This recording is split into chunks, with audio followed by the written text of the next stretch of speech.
Assalamualaikum warahmatullahi wabarakatuh. Selamat pagi anak-anakku semuanya, siswa-siswi SMP Budi Utomo Surakarta. Selamat datang di pembelajaran IPA kelas 8 tahun ajaran 2020-2021 bersama saya Ustazah Hardani Indarwati SPD atau biasa dipanggil Ustazah Dani. Sebelum pembelajaran dimulai, Ustazah ingatkan, silakan kalian persiapkan terlebih dahulu alat tulis kalian, buku catatan, yang nantinya kalian gunakan untuk mencatat atau merangkum materi yang akan Ustazah sampaikan pada hari ini. Kemudian jangan lupa berdoa juga sebelum pembelajaran dimulai dan selalu bersikap sopan selama pembelajaran berlangsung dengan posisi duduk yang benar.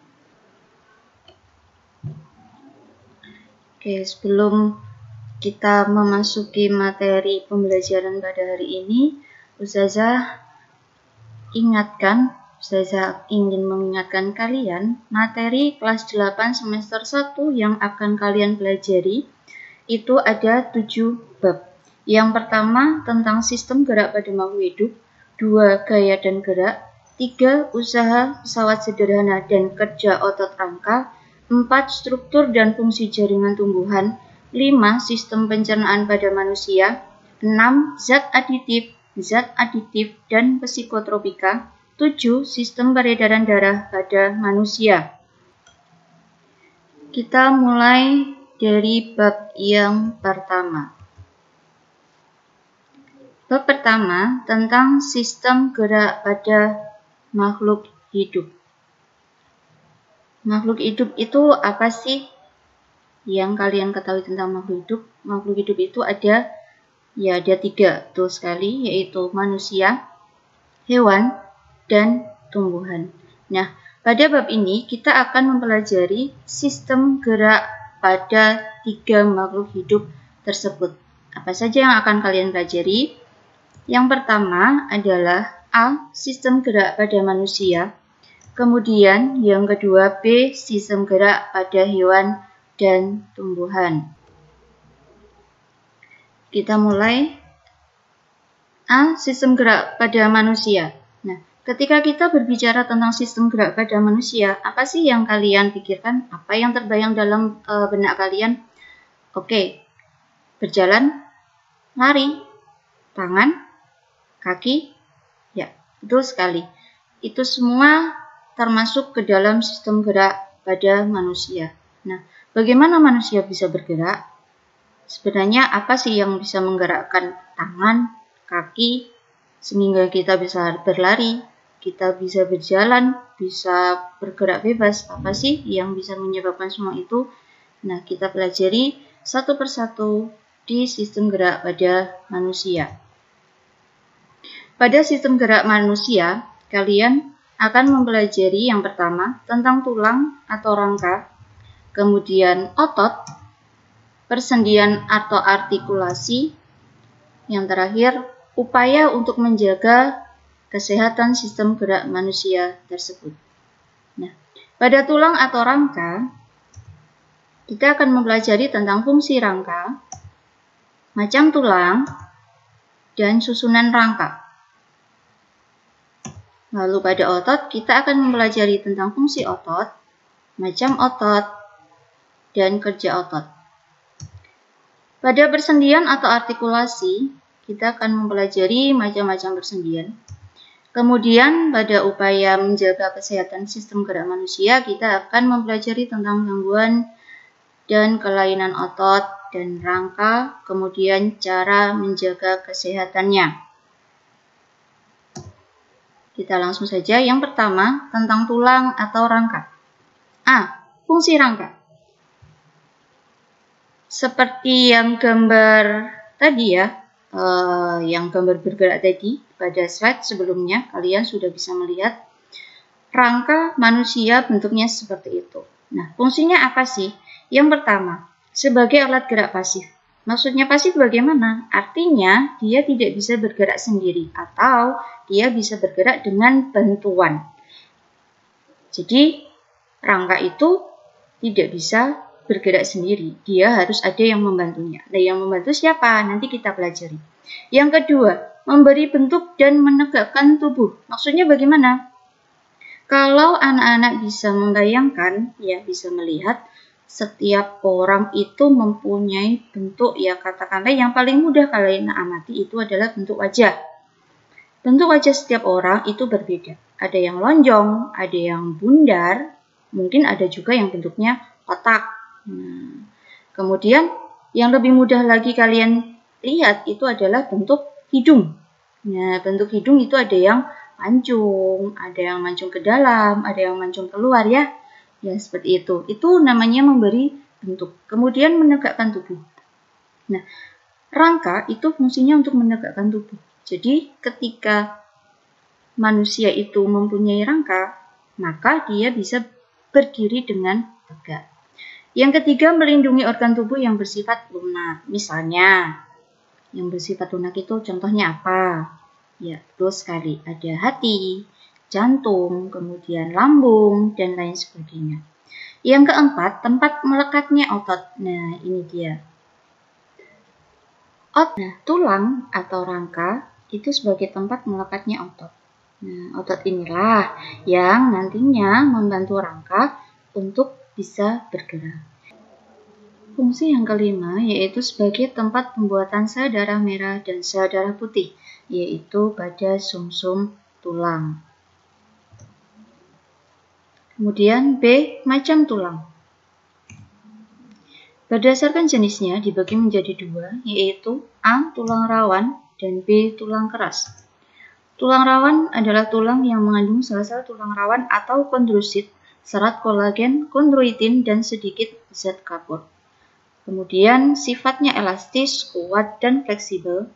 Terdapat 3 macam, yaitu tulang rawan hialin, tulang rawan elastis, dan tulang rawan fibrosa. Untuk contohnya kalian bisa cek ya lebih detailnya di buku paket kalian sudah ada. Kemudian untuk contoh umumnya itu tulang rawan terdapat pada batang tenggorokan, cuping hidung, cuping telinga, dan lain sebagainya. Tulang keras adalah tulang yang mengandung sel-sel tulang keras atau osteosit, sedikit kolagen, dan banyak zat kapur. Bersifat keras, kuat, dan tidak elastis. Kemudian macam dan contohnya, yang pertama berdasarkan sifat matriksnya atau bahannya dibagi menjadi 2. Yang pertama tulang kompak, matriksnya bersifat padat dan rapat.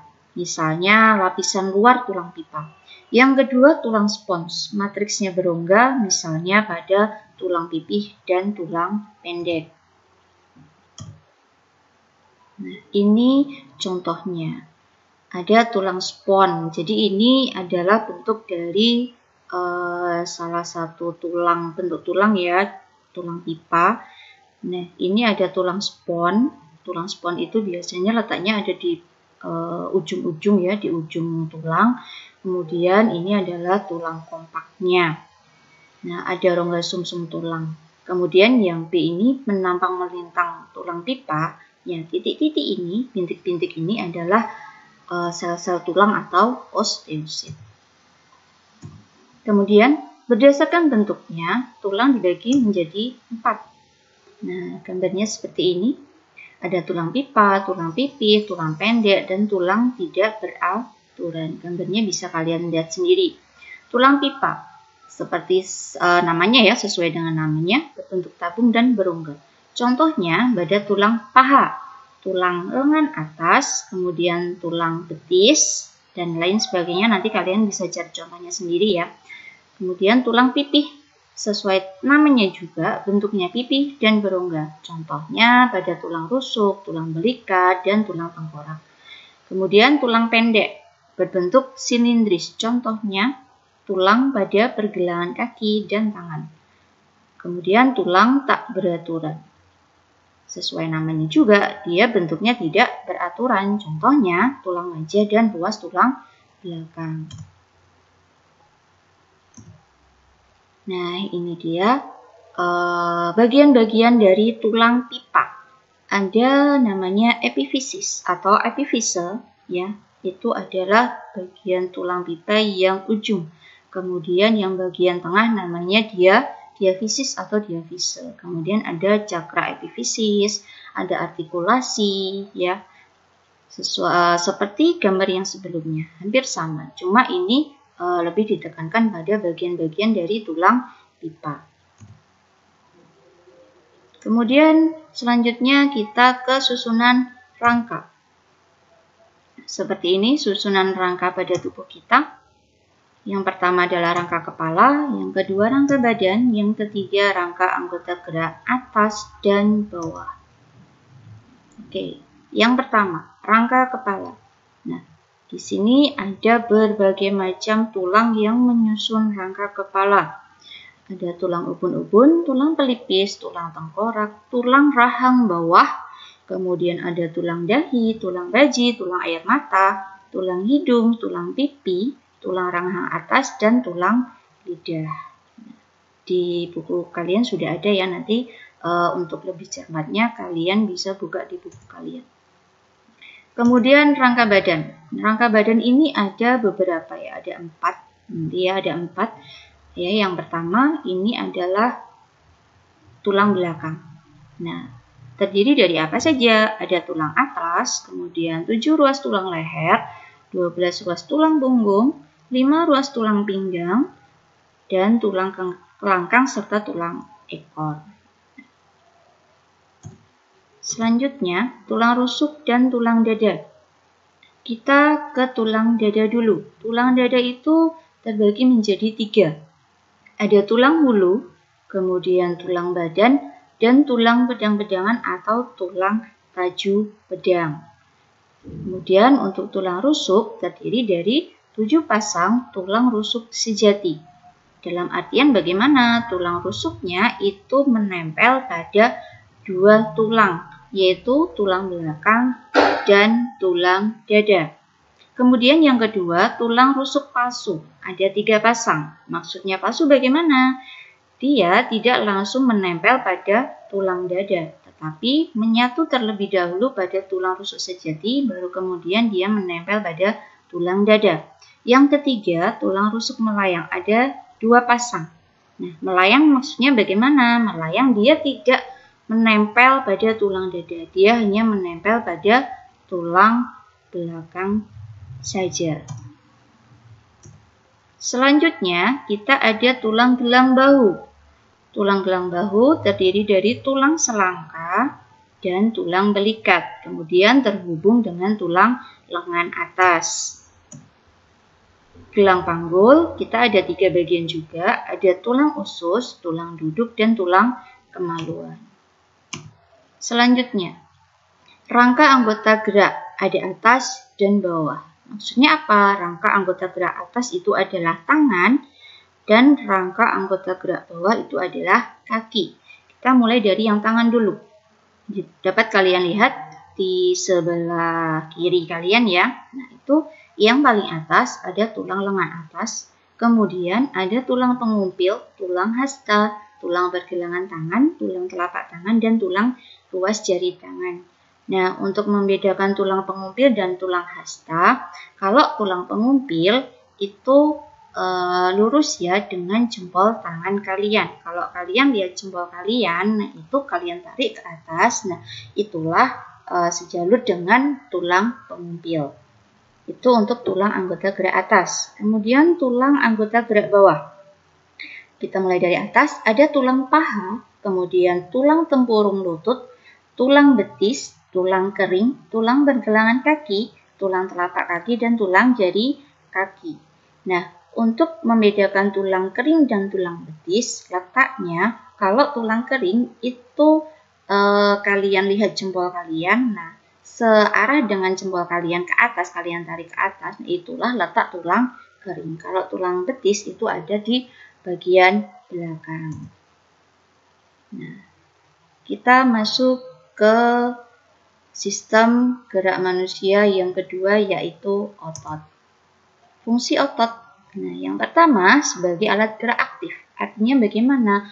Kalau tadi yang tulang atau rangka itu sebagai alat gerak aktif, pasif ya, dalam arti dia tidak bisa bergerak kalau tidak dibantu. Artinya dia bisa bergerak kalau ada bantuan.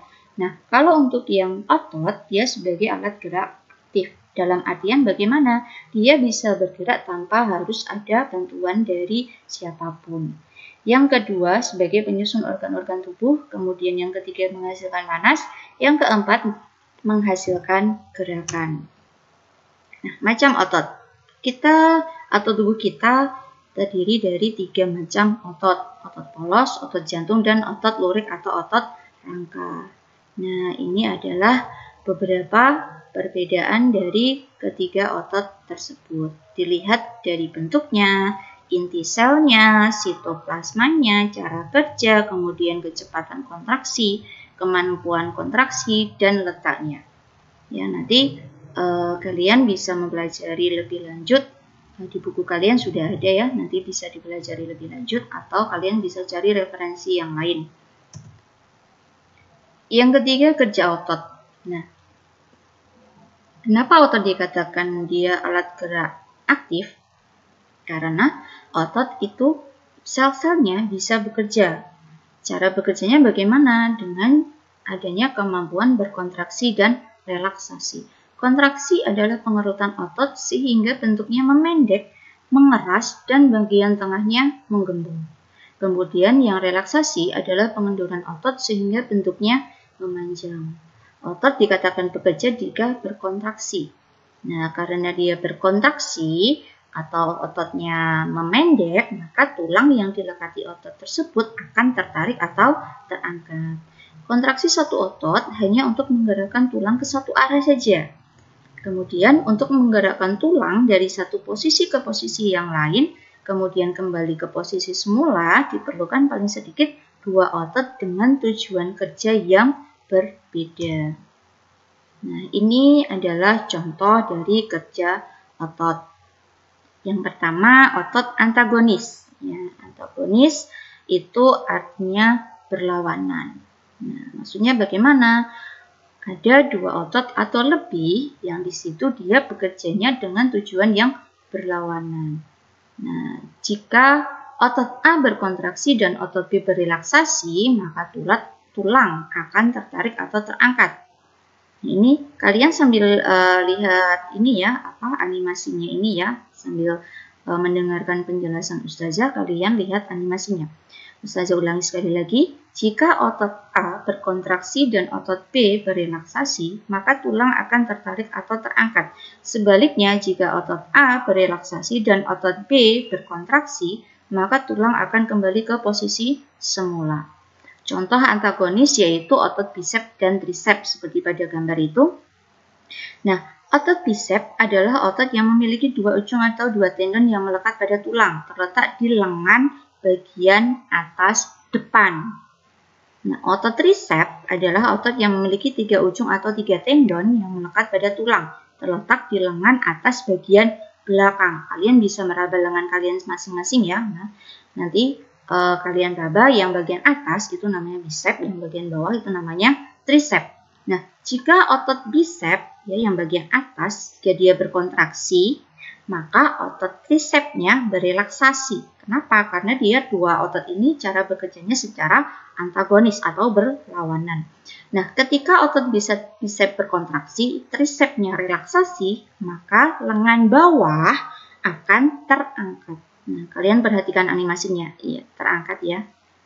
Bisepnya kontraksi, trisepnya relaksasi, kemudian lengan bawahnya dia akan terangkat ke atas. Kemudian, jika otot bisepnya berelaksasi dan otot trisepnya kontraksi, maka lengan bawah akan turun. Seperti yang bisa kalian lihat pada gambar animasi di sebelah penjelasan ini. Oke, selanjutnya. Nah, contoh selanjutnya yaitu otot sinergis. Otot sinergis adalah 2 otot atau lebih yang bekerja bersama-sama dengan tujuan yang sama. Jadi, otot-otot itu berkontraksi dan berelaksasi bersama-sama. Misalnya otot pronator yaitu otot yang menyebabkan telapak tangan menengadah atau menelungkup. Kalian bisa praktekkan sendiri ya. Nah, ketika kalian menengadah, telapak tangan kalian menengadah atau menelungkup, nah maka di situ otot pronator bekerja. Nah, bekerja secara apa? Secara sinergis atau bekerja bersama-sama. Oke, kita lanjut ke persendian atau artikulasi.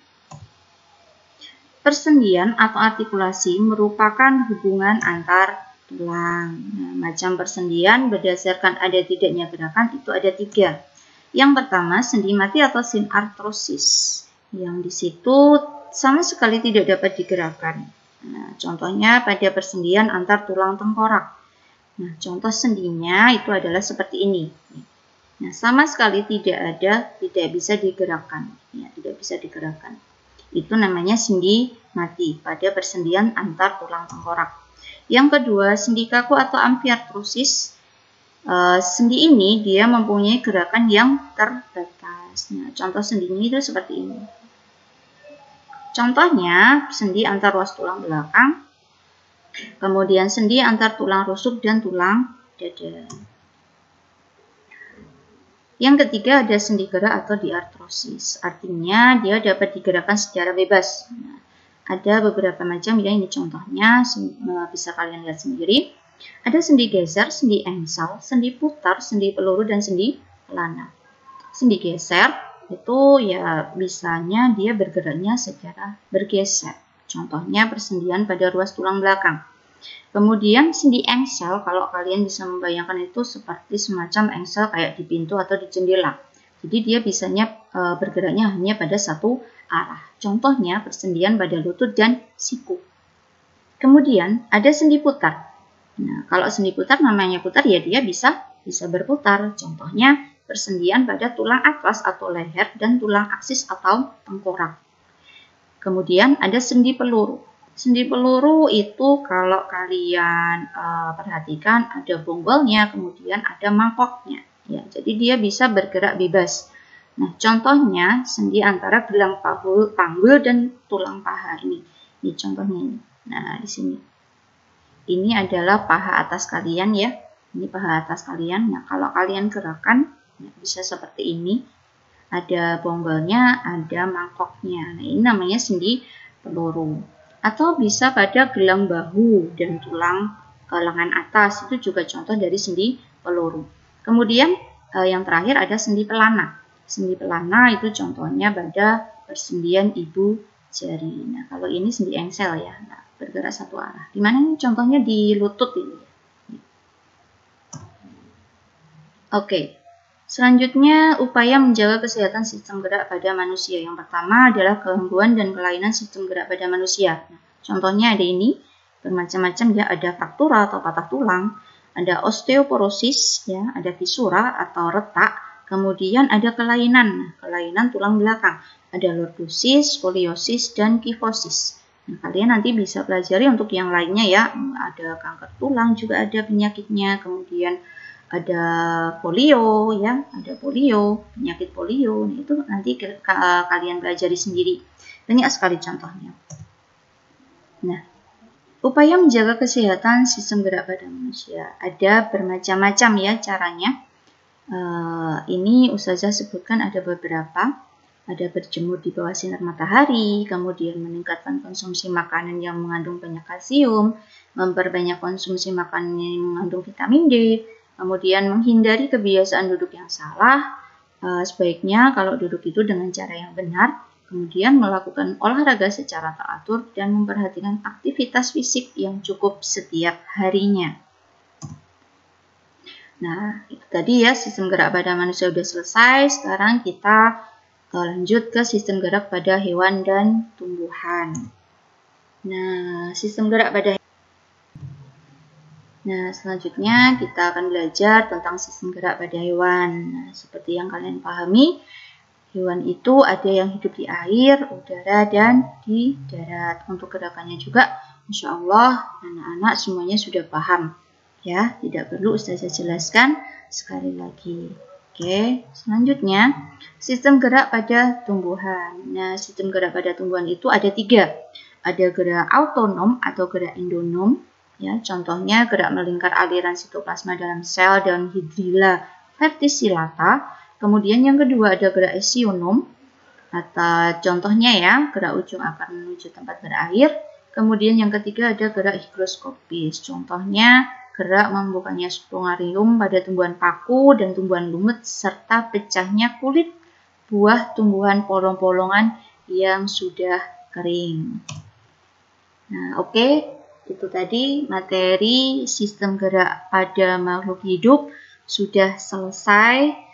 Nah, Ustazah harap sedikit penjelasan dari Ustazah tadi kalian sudah bisa memahami. Adapun jika nanti memang kalian masih belum paham tentang materinya, boleh silahkan tanya melalui komentar yang ada di bawah, atau kalian bisa cari referensi sendiri yang lainnya ya, dari video YouTube banyak sekali, atau dari referensi-referensi yang lainnya, misalnya punya buku yang lain, atau misalnya kalian bisa pergi ke perpustakaan daerah, atau kalian bisa searching, browsing dari internet, silahkan monggo. Atau kalian mau tanya langsung ke Ustazah, boleh silahkan. Nah, setelah selesai, Ustazah ada tugas untuk kalian, ya, ada tugas untuk kalian. Yang pertama, buatlah rangkuman dalam buku catatan kalian tentang gerak pada tumbuhan dengan cara melengkapi tabel yang ada di bawah ini. Nah, ini ada tabelnya. Kemudian kalian foto kalau udah diisi ya, udah dirangkum, diisi, kemudian nanti difoto, kemudian dikirimkan ke link tugas gerak tumbuhan yang ada di deskripsi, ya ada di bawah ya, di deskripsi. Batas waktu pengumpulannya sampai tanggal 20 Agustus 2020 pukul 23:55 menit. Ya, jangan sampai tidak mengumpulkan. Yang kedua, kerjakan soal post-test pada Google Form dengan link OH gerak makhluk hidup yang ada di deskripsi. Nah, jadi Ustazah sudah siapkan soal post-test ya di Google Form. Nanti kalian bisa kerjakan dan harus mengerjakan. Kemudian tiap siswa hanya diperbolehkan mengerjakan 1 kali saja. Dan batas waktu pengerjaannya sampai pukul 23:55. Jika kalian tidak mengerjakan, berarti kalian tidak mempunyai nilai ulangan. Ya, jangan sampai tidak mengerjakan. Kalau nanti batas waktunya juga sudah habis atau kalian mengerjakan keesokan harinya, ya kalian tidak akan bisa masuk karena Ustazah sudah batasi waktunya. Mohon maaf sekali. Oke, yang tugas yang ketiga yaitu pelajarilah materi bab selanjutnya yaitu tentang gerak benda. Oke, sekian dari Ustazah. Apabila ada kesalahan, Ustazah mohon maaf yang sebesar-besarnya. Selamat belajar, tetap semangat untuk belajar. Jangan malas-malasan meskipun kalian tidak berjumpa dengan ustadz-ustazahnya di sekolah. Sekian dan terima kasih. Alhamdulillah, jazakumullahu khairan. Sampai jumpa di pertemuan pembelajaran selanjutnya. Wassalamualaikum warahmatullahi wabarakatuh.